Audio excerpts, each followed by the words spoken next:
Boa noite a todos. É com muita alegria que retorno a essa casa e pedindo a Jesus que envolva todos nós em vibrações positivas, para que nós possamos aí aproveitar esses instantes de reflexão, de aprendizado e principalmente de uma mudança de comportamento das nossas atitudes. Então nós vamos conversar um pouquinho hoje sobre a honestidade. Conta-se que por volta do ano 250 a.C., no norte da China, um príncipe estava nas vésperas de ser coroado imperador. E de acordo com as tradições daquele lugar e daquela época, para que isso acontecesse, era necessário que ele fosse um homem casado. Como não havia ainda nenhuma eleita pelo seu coração, mas seguidor fiel das tradições do seu povo, ele sabia que algo precisava ser feito. Então ele resolve convidar todas as jovens do reino que estavam em idade própria para um compromisso sério e que viessem até o palácio real de uma determinada data, onde haveria ali uma recepção, e nessa recepção, diante dessas moças, ele então lançaria um desafio a todas elas. E aquela que saísse vitoriosa nesse desafio seria então a sua noiva e futura imperatriz da China.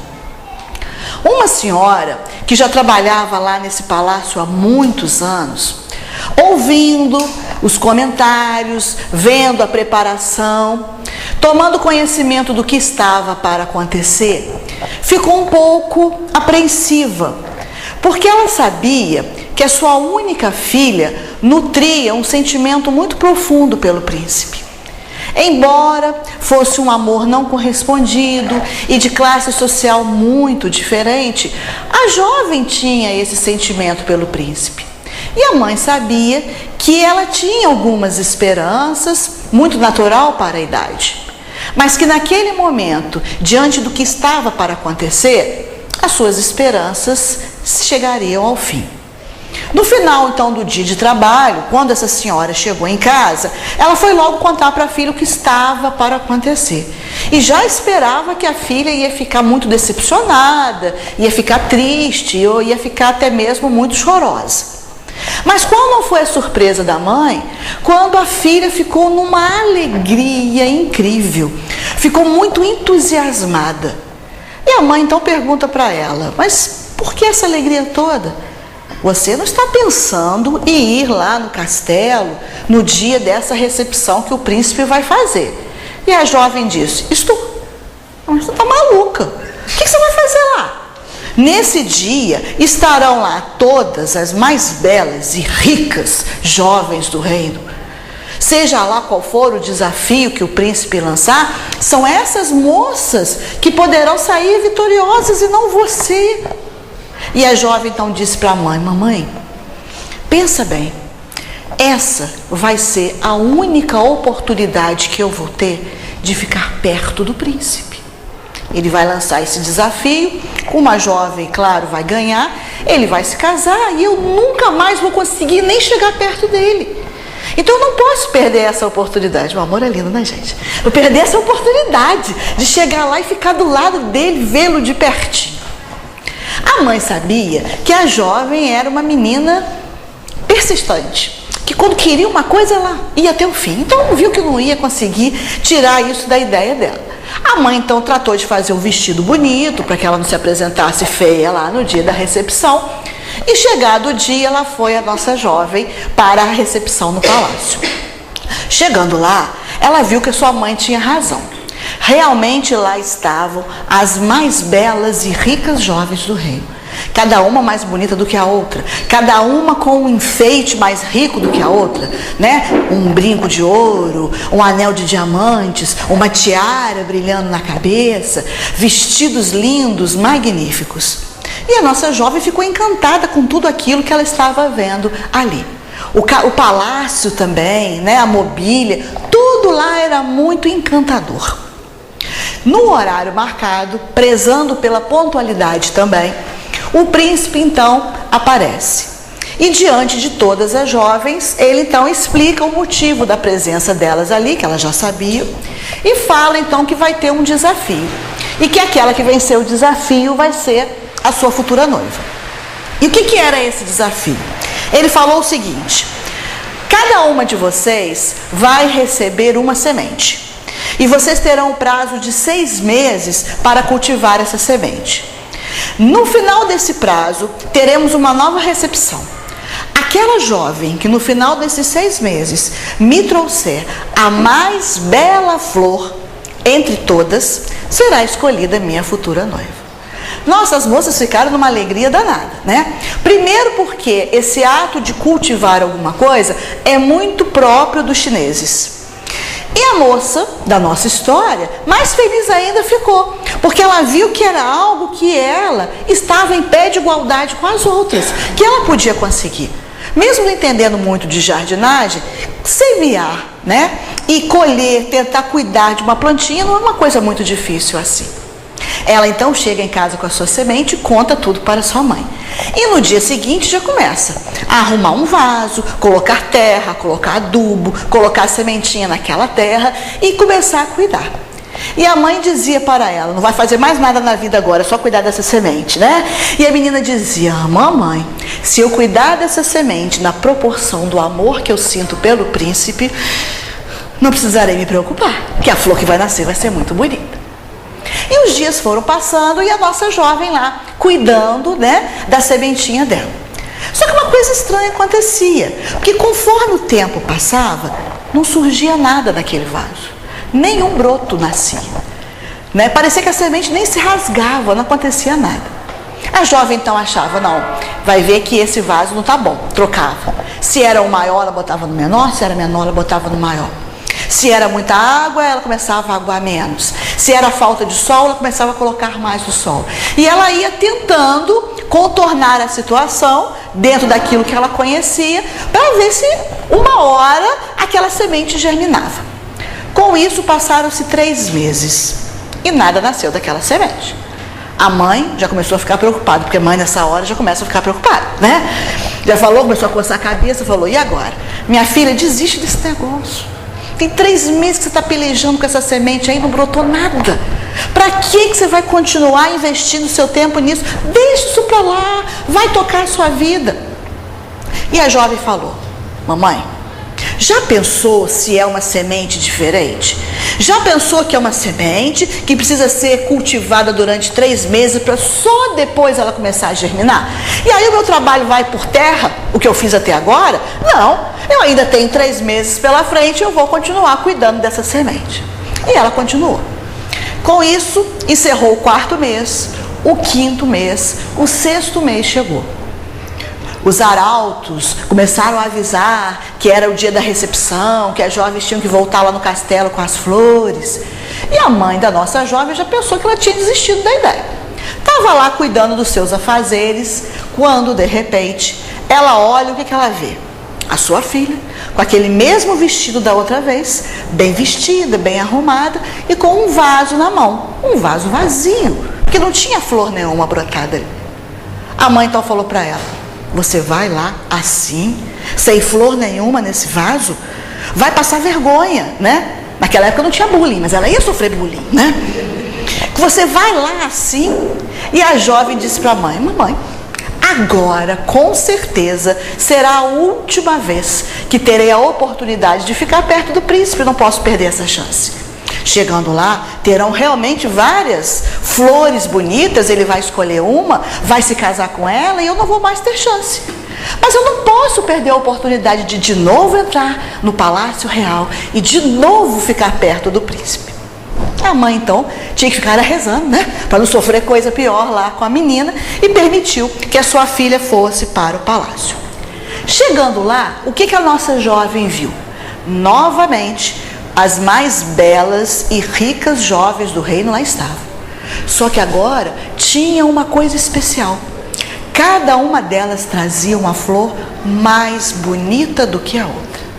Naquele lugar estava reunido o esplendor da criação divina.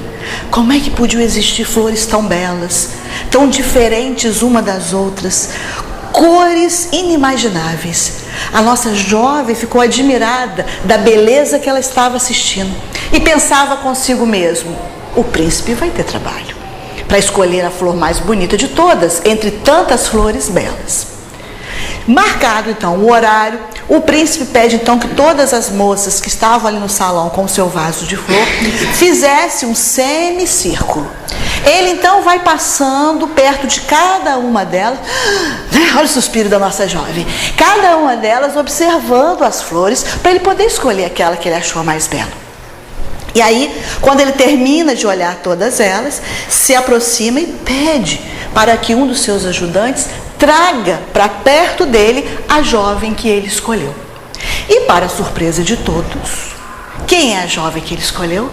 A nossa jovem que estava com o seu vaso vazio. Vocês imaginam o que a mulherada falou? Foi uma confusão só, né? Foi uma gritaria: não, isso não vale, isso está errado, não foi isso que ele falou. Foi uma confusão danada, todo mundo querendo, né, se defender, se justificar daquela escolha.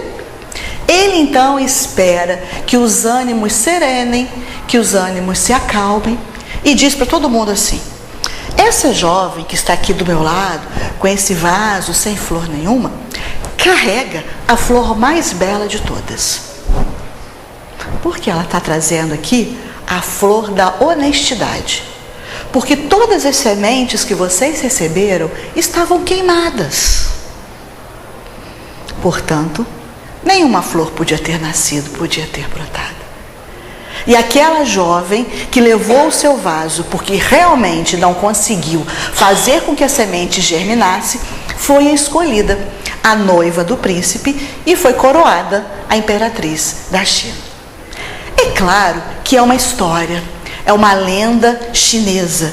E no final dessa lenda, os chineses dizem: a honestidade é como uma flor tecida em fios de luz que ilumina quem a cultiva e espalha claridade ao redor. E o povo chinês cultua muito a honestidade. Nas escolas chinesas, as crianças recebem cartilhas para aprender como serem honestas e o que acontece com aquelas pessoas que não são honestas. Então é um valor que eles cada vez mais valorizam.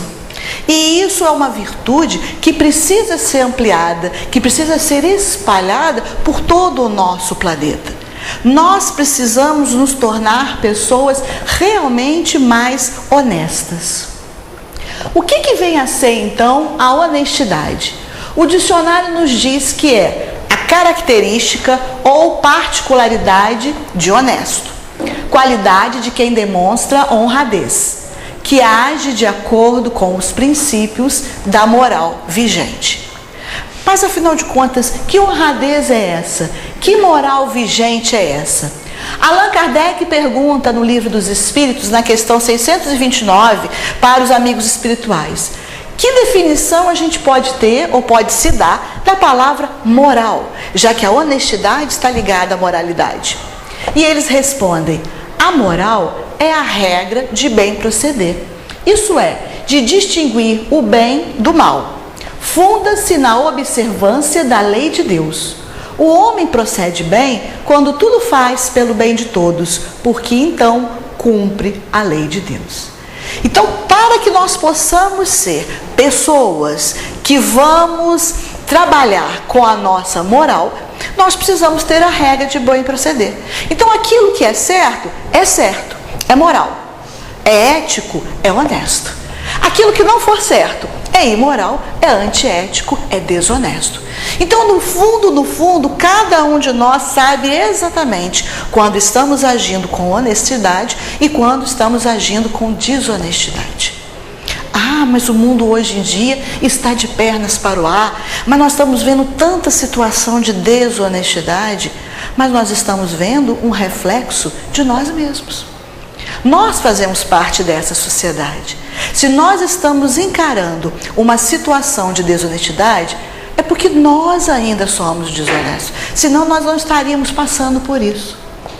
O nosso companheiro Rui Barbosa, que viveu de 1849 a 1923, na época em que ele viveu, ele já nos disse o seguinte: de tanto ver triunfar as nulidades, de tanto ver crescer a injustiça, de tanto ver agigantarem-se os poderosos nas mãos dos maus, o homem chega a desanimar da virtude, a rir-se da honra e a ter vergonha de ser honesto. Então, quando Rui Barbosa falou isso, era uma situação em que a desonestidade já avançava, já existia, já saltava aos olhos. Então as pessoas começaram a ter vergonha de ser honesto, de fazer as coisas. Ah, mas todo mundo faz errado. Ah, mas todo mundo leva vantagem nisso. Por que eu vou ser diferente? Então, enquanto a gente for nesse bolo pensando dessa forma, as coisas realmente não vão melhorar. Então nós precisamos mudar esse discurso. Nós precisamos valorizar a honestidade em nós primeiro, naqueles que convivem com a gente, para que depois nós possamos cobrar isso dos outros, das outras pessoas. William Shakespeare diz que nenhuma herança é tão rica quanto a honestidade. Então, aquilo que nós podemos deixar para as gerações que vêm depois da gente é a honestidade. Se nós não somos honestos, os pequenos vão aprender com a gente isso. Aquela velha história, né? De quando se tocava o telefone ou quando alguém batia na porta e a gente não queria atender a pessoa e a gente dizia para a criança assim: vai lá, diz que eu não estou. Isso é desonestidade. E a criança registra aquilo. Aí a criança cresce, se torna um adolescente, né? E aí começa a cometer algumas desonestidades, como matar aula, por exemplo. E a mãe diz: você foi à escola? Fui. E aí é chamado na escola e a mãe diz: o meu filho não mente. Nunca ensinei meu filho a mentir. Sempre falei para ele para falar a verdade. Mas e as atitudes? Foram essas? E quando pedia para dizer que não estava? E quando recebia um troco a mais e não devolvia? A criança aprende pelo exemplo. Então nós temos que ter muita responsabilidade com relação a isso. Ninguém, ou poucos, chegam na idade adulta cometendo deslizes muito grandes se não começaram a cometer deslizes pequenos em alguma fase da sua vida. Então muitos começam a praticar a desonestidade, não é corrigido, e aquilo vai crescendo, até chegar no que a gente às vezes está assistindo hoje. Então nós temos que ter muito cuidado com os exemplos que nós estamos passando para essas novas gerações. Para não acontecer o que aconteceu aqui com essa menininha. Essa menininha tem 3 anos, ela se chama Malu. A Malu foi pega pela mãe com uma canetinha dessa hidrocor na cozinha e a geladeirinha branca rabiscada. Diante dessa situação, quem foi que rabiscou a geladeira? Vocês têm alguma dúvida? Eu também não, e nós não estávamos lá, né? Mas nós não temos dúvida de quem foi. A mãe teve dúvida. Então a mãe vai perguntar para ela quem foi que fez. Malu, foi você que rabiscou minha geladeira? Não foi eu. Foi quem então? Olha aqui.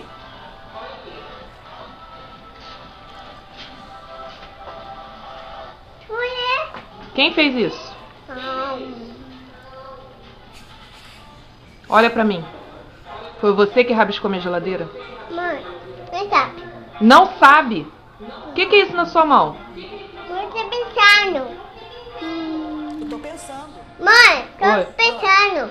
Tá pensando? É. Deixa eu ver sua mão. O que é isso na sua mão aí? Eu vi uma Isso aqui, Malu. O que é isso? na mão. O que é isso aqui? Não vou dizer. Caneta? Caneta. Foi você que rabiscou, né? Mãe. Vem cá. Vem cá, tô falando com você. Vem cá. Foi você que fez isso aqui? Que? Foi você que fez isso aí? Esse aqui? É, foi você? Foi? Não, vou deixar.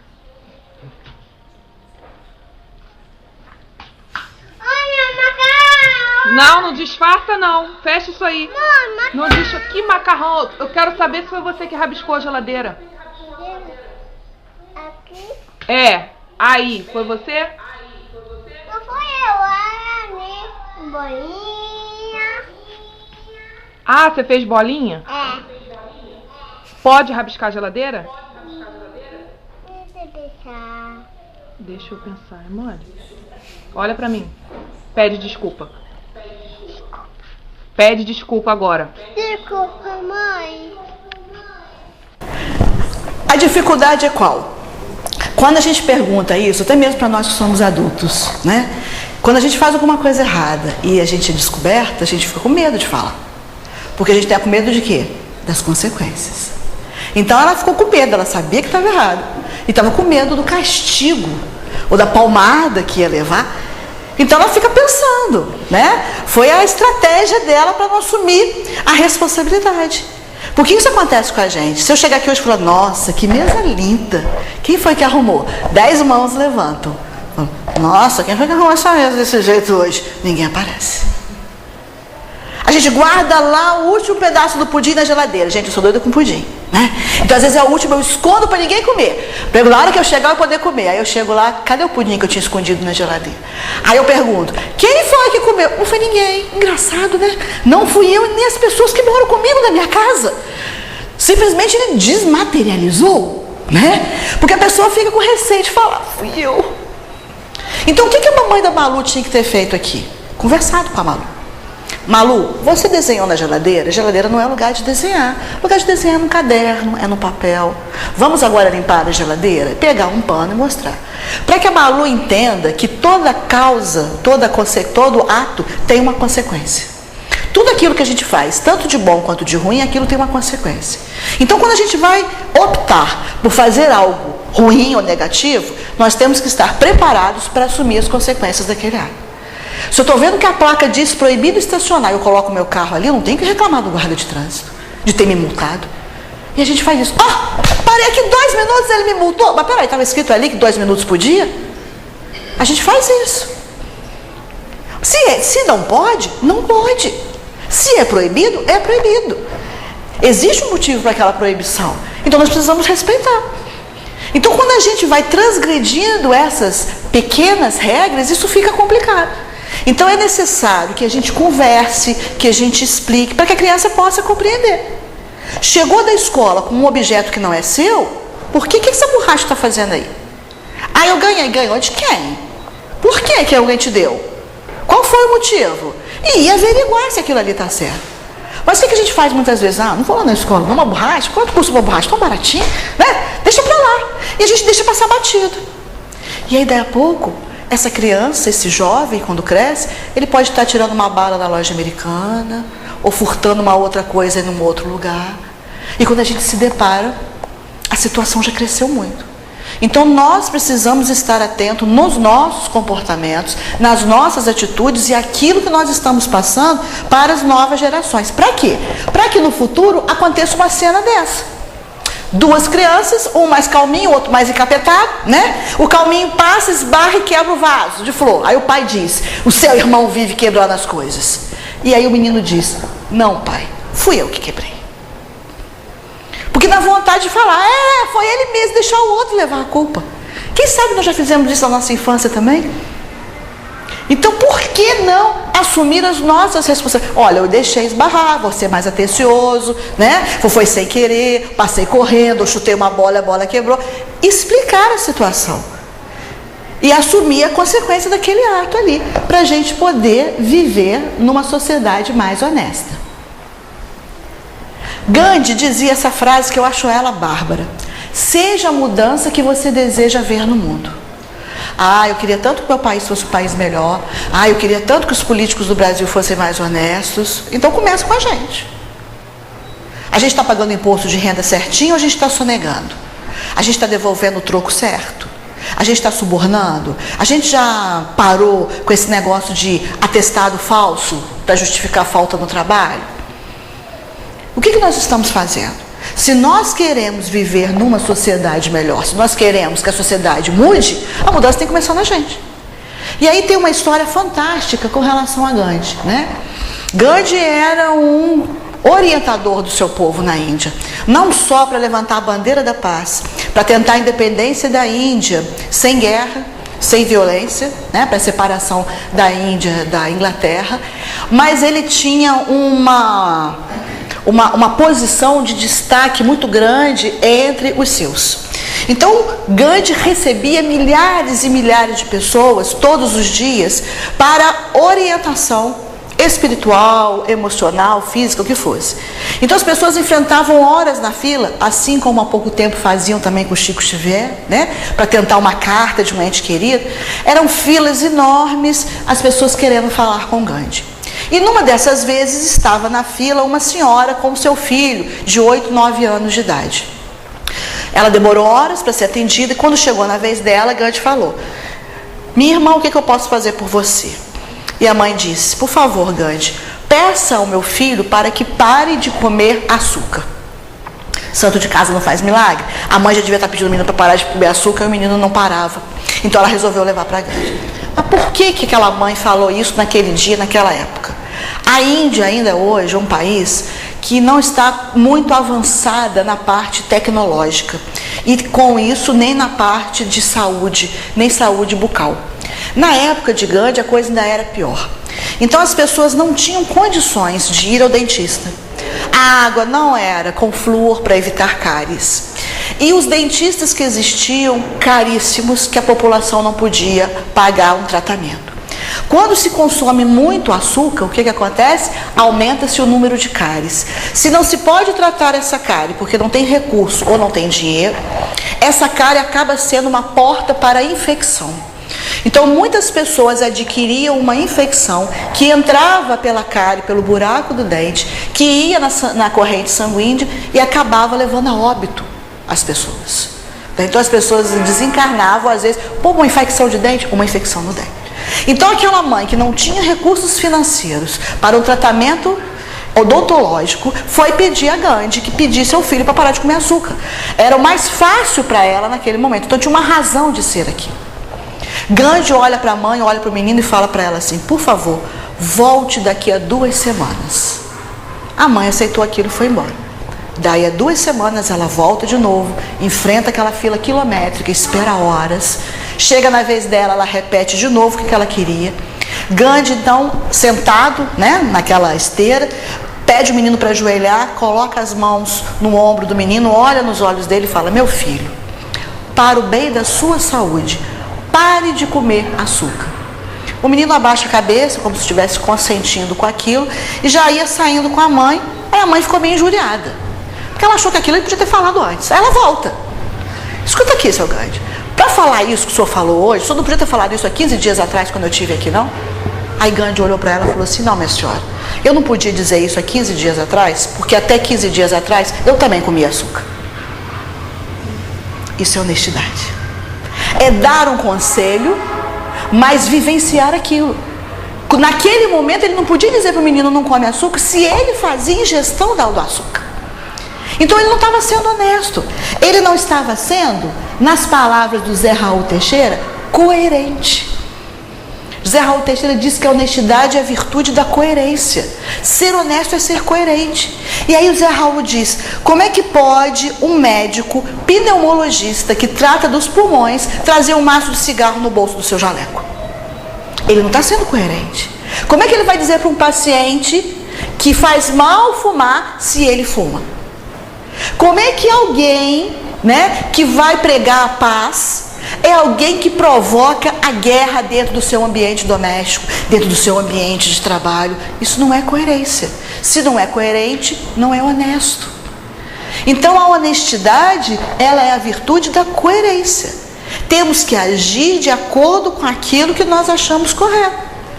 Não podemos ter 2 pesos e 2 medidas. Não podemos falar uma coisa e fazer outra ou vice-versa. Então, estamos sendo coerentes? Estamos sendo honestos nas nossas atitudes no dia a dia? E aí existe uma campanha na internet que é: diga não a pequenas corrupções. Por que isso?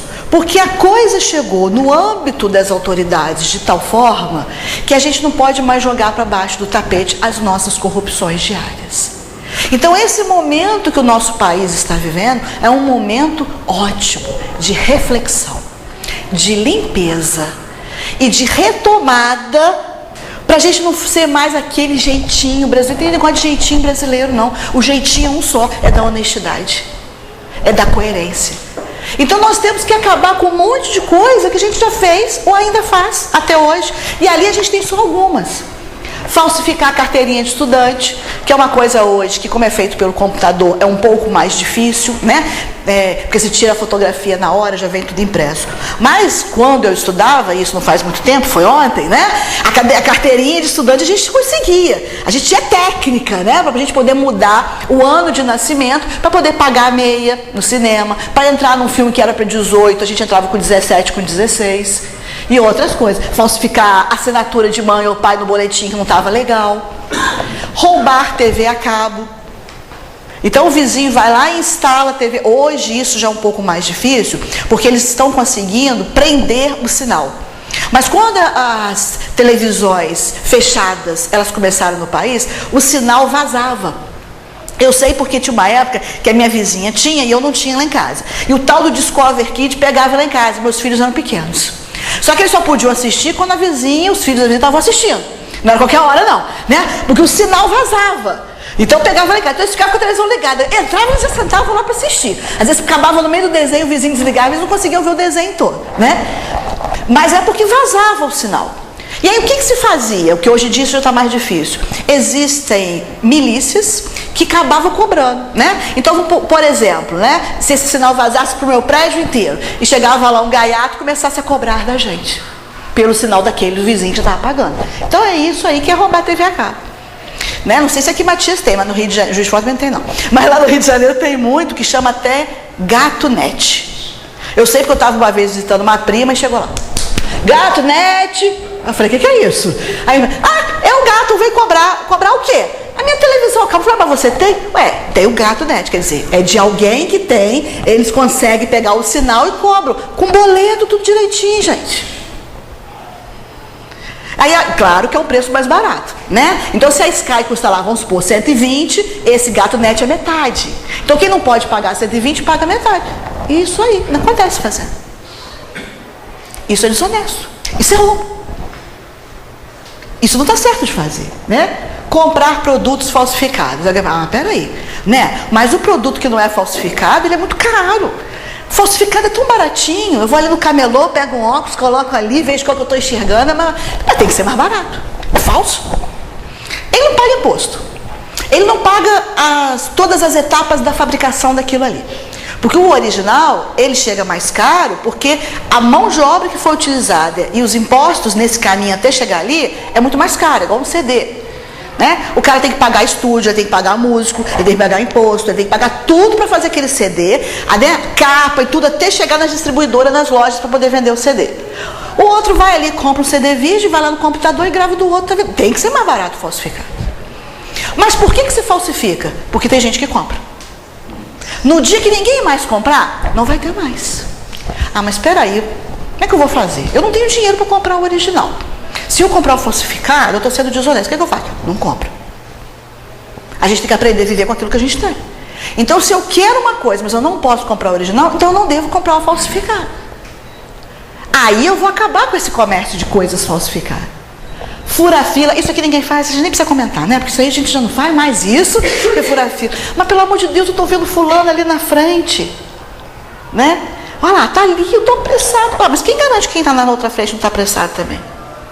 Quem garante que uma pessoa que está na sua frente acabou de ter alta do hospital e está ali porque é o último dia para ele pagar uma conta, ele está ali morrendo de dor, do outro para chegar em casa e está ali?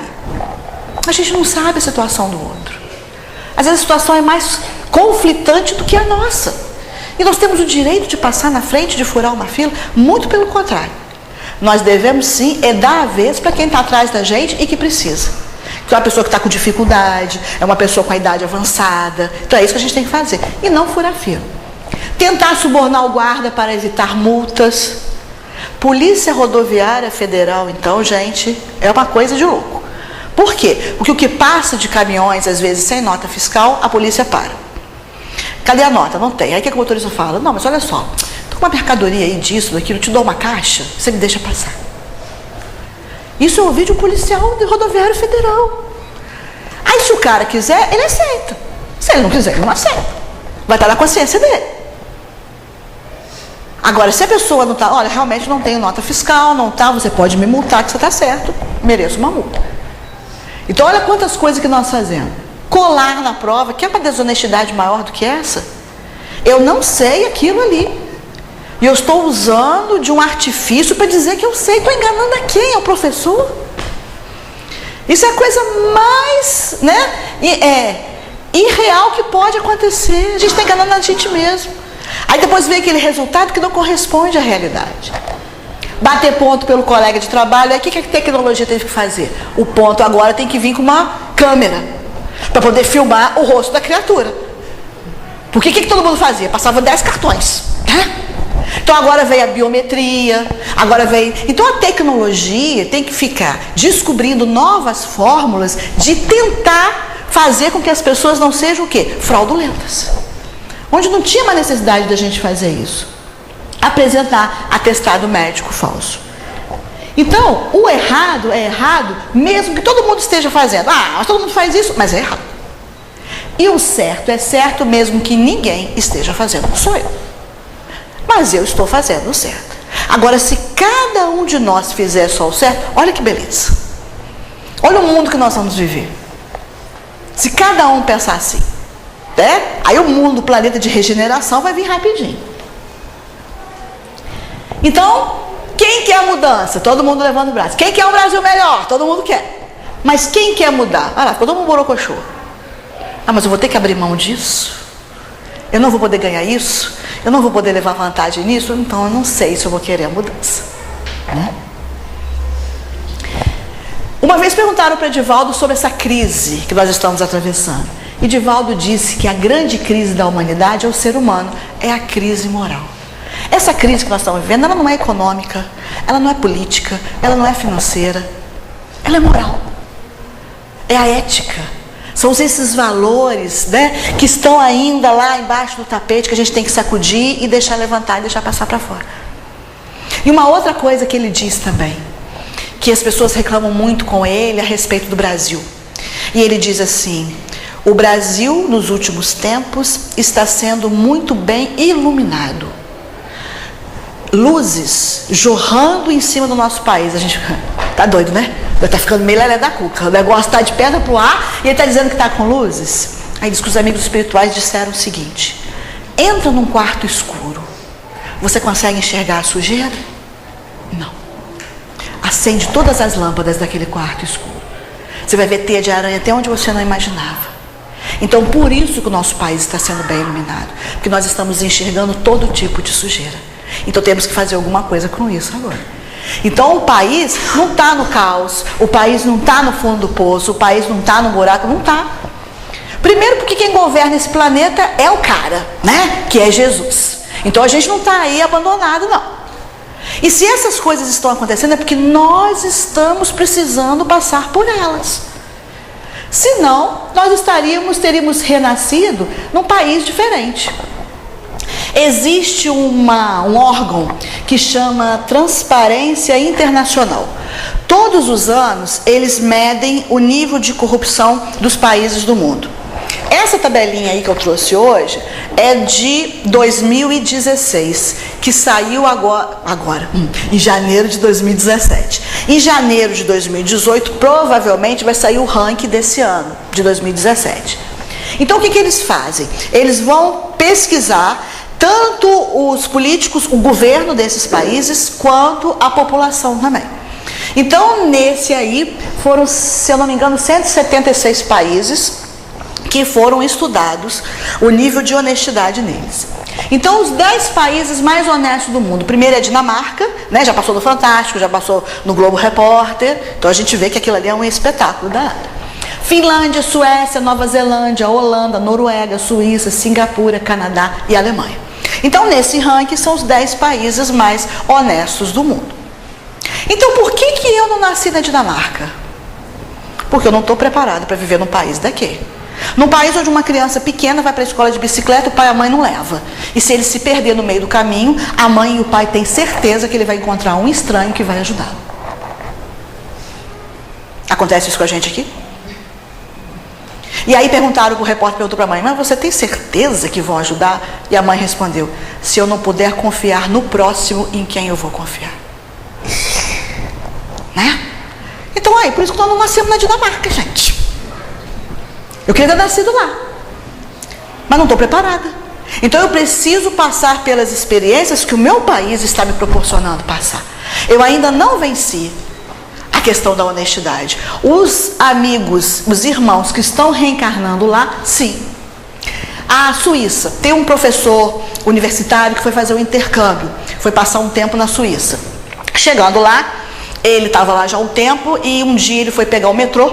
Então no metrô tem várias roletas, várias catracas, todas elas com fila, que as pessoas iam passando. E uma sem ninguém, sem fila. E ele lá na fila. Aí ele olhou aquilo e falou, por que ninguém está passando ali, né?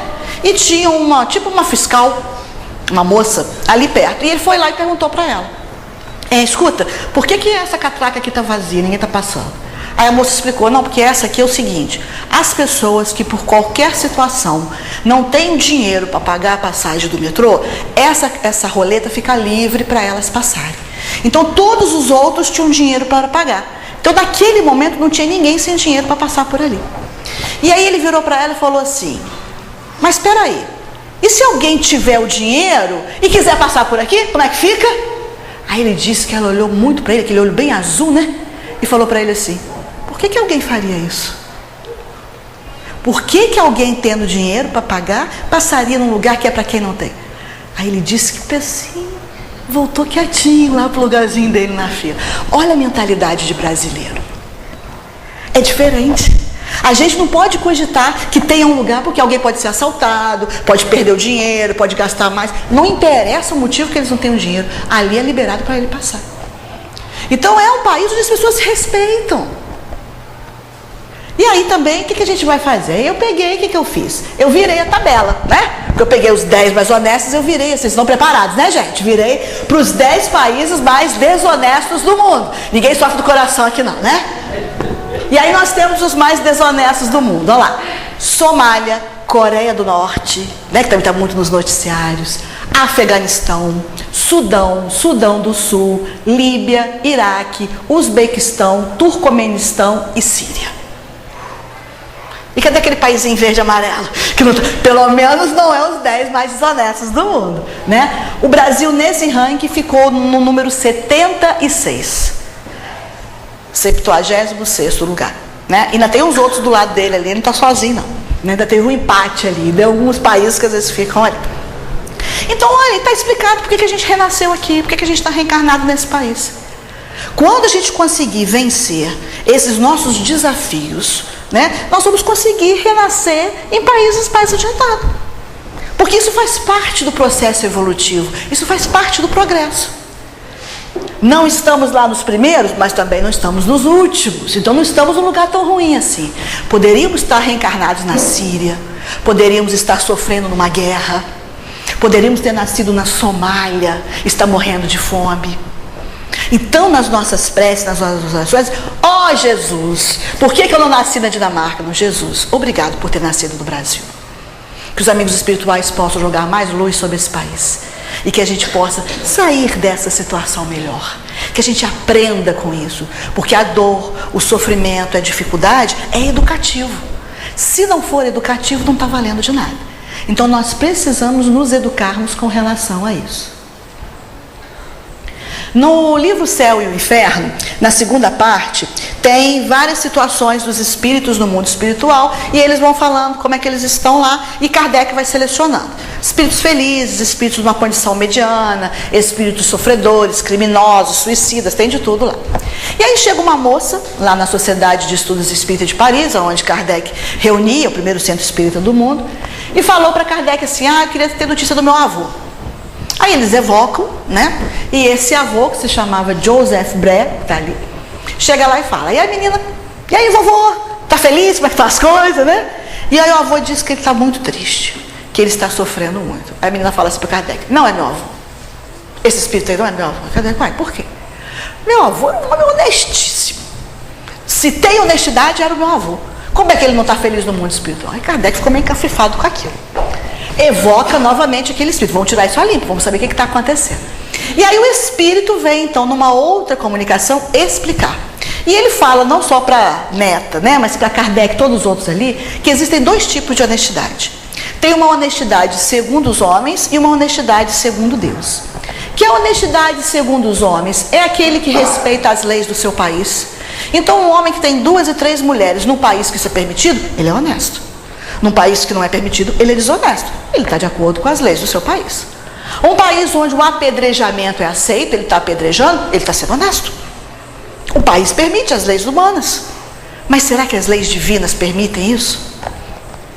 Quando não faz mal ao seu próximo ostensivamente, que todo mundo fica sabendo, mas faz frequentemente, se toma a honra e a felicidade sem escrúpulo do momento em que o código de opinião pública não pode alcançar o culpado hipócrita, ele é honesto segundo os homens.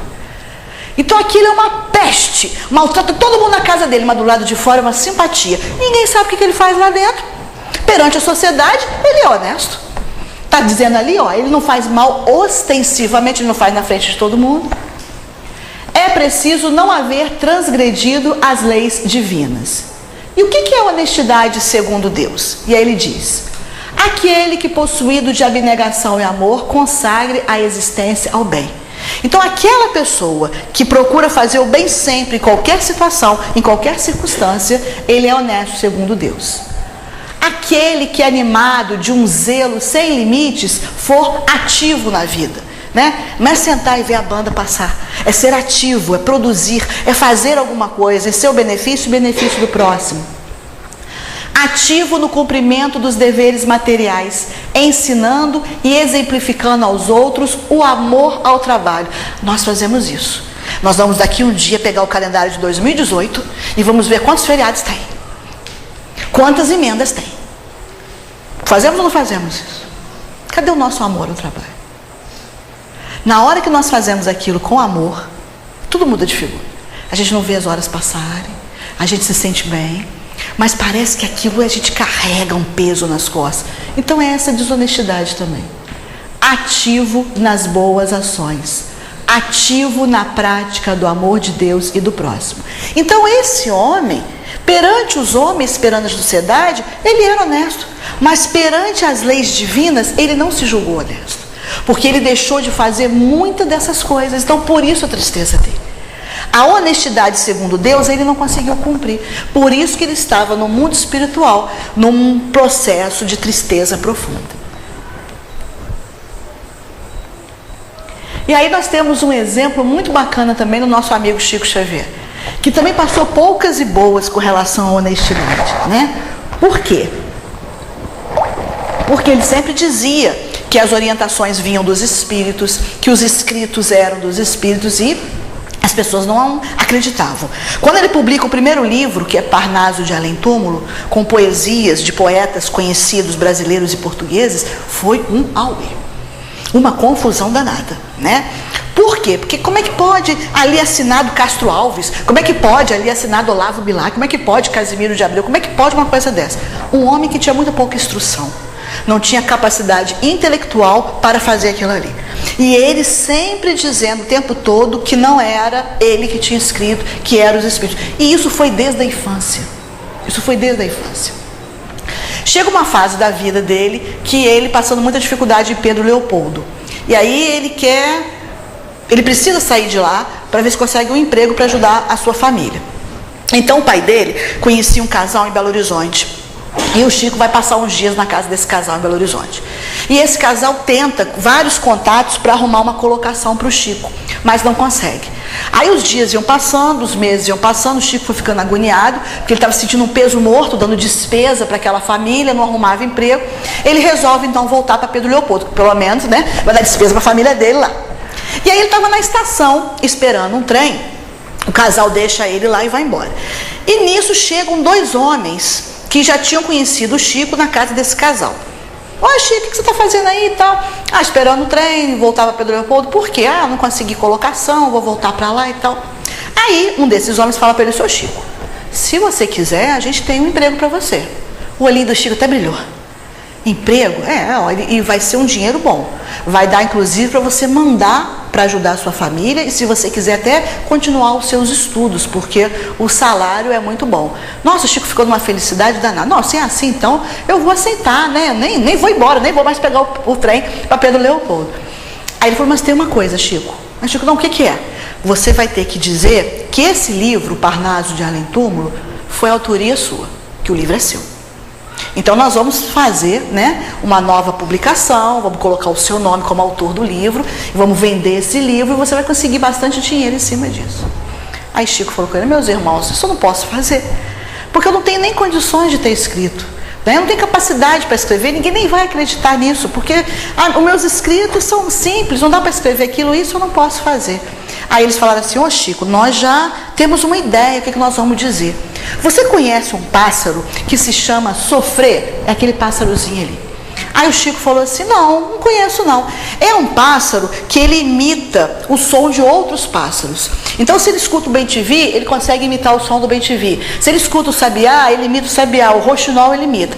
Nós vamos dizer que você é um pássaro sofrer da literatura, que você imita o estilo desses grandes autores, e com isso você vai conseguir muito dinheiro. Chico sabia que aquilo ali não estava certo, né? Mas naquela hora ele deu uma titubeada, porque era uma saída para uma situação. Então ele ficou meio sem saber o que fazer. Nisso aparece quem? O que aparecia nessas horas? Né? Emmanuel aparece. E aí ele fala: meu irmão, você está ouvindo a proposta, Emmanuel? Estou, Chico, estou ouvindo a proposta. E o que você acha que eu devo fazer? Aí diz que Emmanuel fez assim e falou assim: o trem está vindo, Chico. Entra no trem e volta para Pedro Leopoldo. Aí o Chico olha para ele assim, meio desolado, né? Aí ele fala assim: Chico, você não é um sofrer, mas ainda tem que sofrer muito para aprender. E aí, diante dessa experiência e de tantas outras, o Chico disse o seguinte: o mundo não é dos espertos, é das pessoas honestas e verdadeiras. A esperteza, um dia, ela é descoberta e vira vergonha. Não é o que a gente está vendo? A honestidade se transforma em exemplo para gerações do futuro. Uma corrompe a vida, a outra enobrece a alma.